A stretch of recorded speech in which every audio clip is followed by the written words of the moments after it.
தமிழ்நாட்டுல தமிழர்கள் கொண்டாடும் ஒரு முக்கிய நிகழ்வாக தைப்பூச திருநாளானது கொண்டாடப்படுகிறது.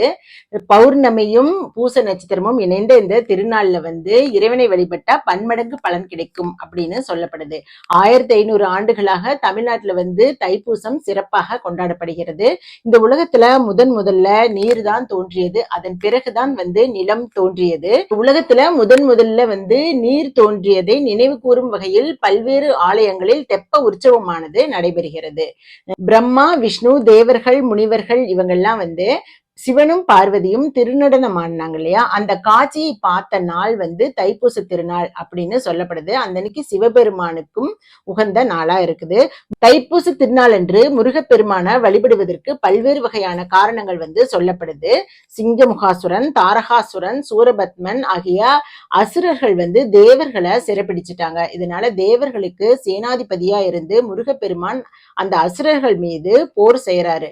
முருகப்பெருமான போர்க்கடவுளாக நினைத்து போற்றும் விதமாக தைப்பூச திருநாள் கொண்டாடப்படுகிறது. ரெண்டாவது வள்ளியை முருகன் திருமணம் செய்த நாளும் தைப்பூச திருநாள் தான் அப்படின்னு சொல்லப்படுது.